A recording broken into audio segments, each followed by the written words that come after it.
안녕하세요. 지구촌교회 강윤창 목사입니다. 오늘 우리가 함께 볼 말씀은 민수기 27장 15절부터 18절까지입니다. 제가 말씀을 읽도록 하겠습니다.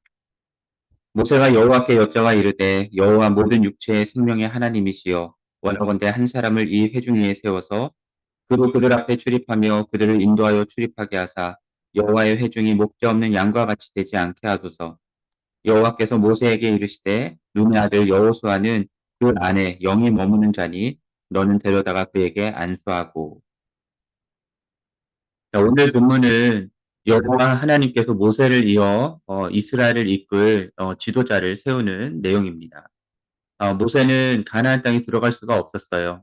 신광야 가데스에서 하나님의 명령을 거역하여 이스라엘 백성들 앞에서 하나님의 거룩함을 나타내지 않았기 때문에 하나님은 그를 가나안 땅으로 들어갈 수 없다라고 말씀을 하셨습니다. 그리고 오늘 본문을 읽지 않았지만 앞절에서 하나님은 그에게 아바림 산에 올라가서 가나안 땅을 바라보라고 말씀하셨고요. 그 후에는 조상에게로 돌아갈 것이다라고 말씀하셨습니다. 이에 모세는 여호와 하나님께 여쭙는데요. 한 사람을 회중 위에 세워서 그들을 인도할 수 있게 해달라고 청합니다. 그래서 이스라엘이 목자 없는 양과 같이 되지 않게 해달라고 청하는데요. 그러자 여호와께서는 모세에게 눈의 아들 여호수아를 세우라라는 말씀을 하십니다. 그에게 안수하고 제사장 엘르아살과 온 회중 앞에 세우고 존귀를 돌리며 그에게 복종하게 하라라는 말씀을 하십니다.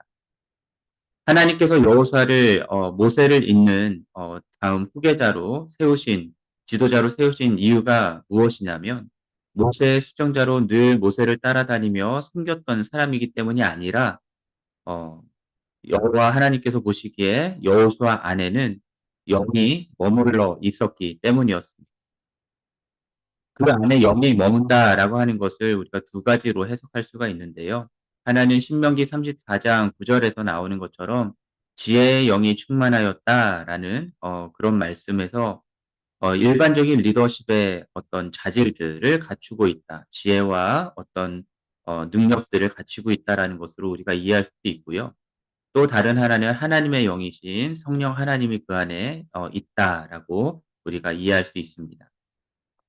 여호수아가 리더의 자질이 있었다라는 사실은 우리가 부인할 수가 없습니다. 여호수아는 아말렉과의 전쟁에서도 군사를 이끄는 리더십을 발휘했었고요.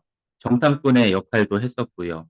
또 하나님의 약속을 믿는 믿음을 보여주었던 사람이었습니다.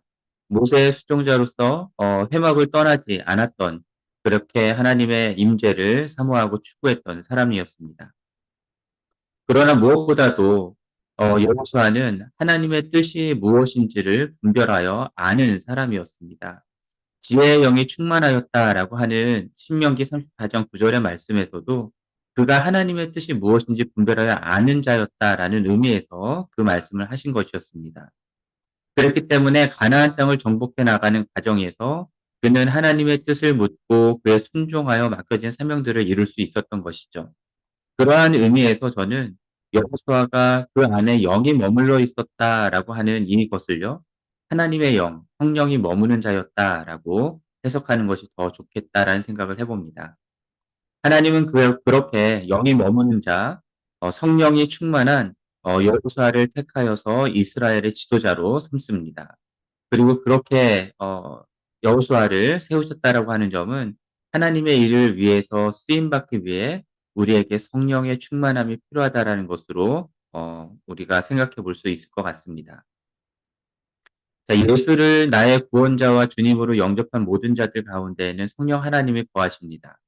그리스도인으로서 우리 모두에게는 성령 하나님이 거하시죠. 그러나 단순히 성령이 거하시는 차원이 아니라 우리 안에 거하시는 성령의 인도하심을 따라서 하나님의 뜻이 무엇인지를 분별하고 그에 순종하는 성령이 충만한 자를 하나님께서는 하나님의 뜻을 위하여 세우시고 사용하신다라는 것입니다. 성령이 충만하다라고 하는 것은 성령의 다스림에 온전히 복종하는 것을 의미합니다. 성령은 하나님의 영이시죠. 그렇기 때문에 하나님의 가장 깊은 것까지 다 통달하여 아시는 분이십니다. 우리를 진리 가운데로 인도하시는 분이시고요. 주님의 가르침을 생각나게 해주시고 무엇을 말해야 될지 가르쳐 주시는 분이시기도 하시고요. 우리에게 하나님의 일을 할 수 있는 권능을 주시는 분이시기도 하십니다. 그 성령 하나님의 다스림에 완전히 온전히 우리가 복종하게 될 때에 하나님은 우리를 통해서 하나님의 뜻을 온전히 이루실 수가 있는 것이죠. 그렇기 때문에 하나님의 뜻을 이루는 하나님의 사람들을 세울 때에 성령이 충만한 사람들을 세우신 것입니다. 예수님도 침례 받으실 때에 하늘에서 성령이 비둘기와 같은 형체로 그 위에 강림을 하셨고요. 그 후에 공생애를 시작하셨습니다. 회당에서 가르치시고 하나님 나라 복음을 전파하시고 모든 약한 것과 병든 것들을 고치시는 사역들, 그리고 결국 십자가에서 죽으시고 부활하시고 승천하시는 이 모든 과정들이 성령 하나님의 충만한 가운데 이루어졌던 일입니다. 또한 사도행전 1장에서 예수님은 승천하시기 전에 제자들에게 하나님이 약속하신 것을 기다리라라고 말씀을 하시죠. 그리고 성령 하나님이 그들 가운데 임하셨습니다. 그로 인하여서 예수님이 성령이 임하시면 권능을 받고 예루살렘으로부터 시작하여서 땅끝까지 증인이 되리라라고 하셨던 그 말씀이 제자들에게 이루어질 수 있었던 것이죠. 이것은 오늘을 살아가는 주님의 제자들인 우리들에게도 마찬가지입니다. 우리가 하나님의 일을 위해서 쓰임 받는 자가 되려면 영이 머무는 자여야 합니다. 성령이 충만한 자여야 하는 것이죠. 이 외에 다른 조건들은 부수적인 것들일 뿐입니다. 다른 모든 조건들이 갖추어져 있다 하더라도 하나님의 영으로 성령으로 충만하지 않으면 우리들은 하나님의 뜻을 이룰 수가 없습니다. 우리들이 기도하는 자로서 함께 모여 있습니다. 우리 기도하는 자로서 우리들은 하나님의 영으로 충만한지, 성령으로 충만한지, 성령의 다스림 아래 거하고 있는, 온전히 복종하고 있는 자들인지를 우리가 한번 돌아볼 수 있었으면 좋겠습니다. 그리고 성령으로 충만하여서 주님의 일을 위하여 주님이 마음껏 택하여 쓰시는 주님의 일꾼들로 삼아 주시기를 우리 주님의 이름으로 간절히 축원합니다.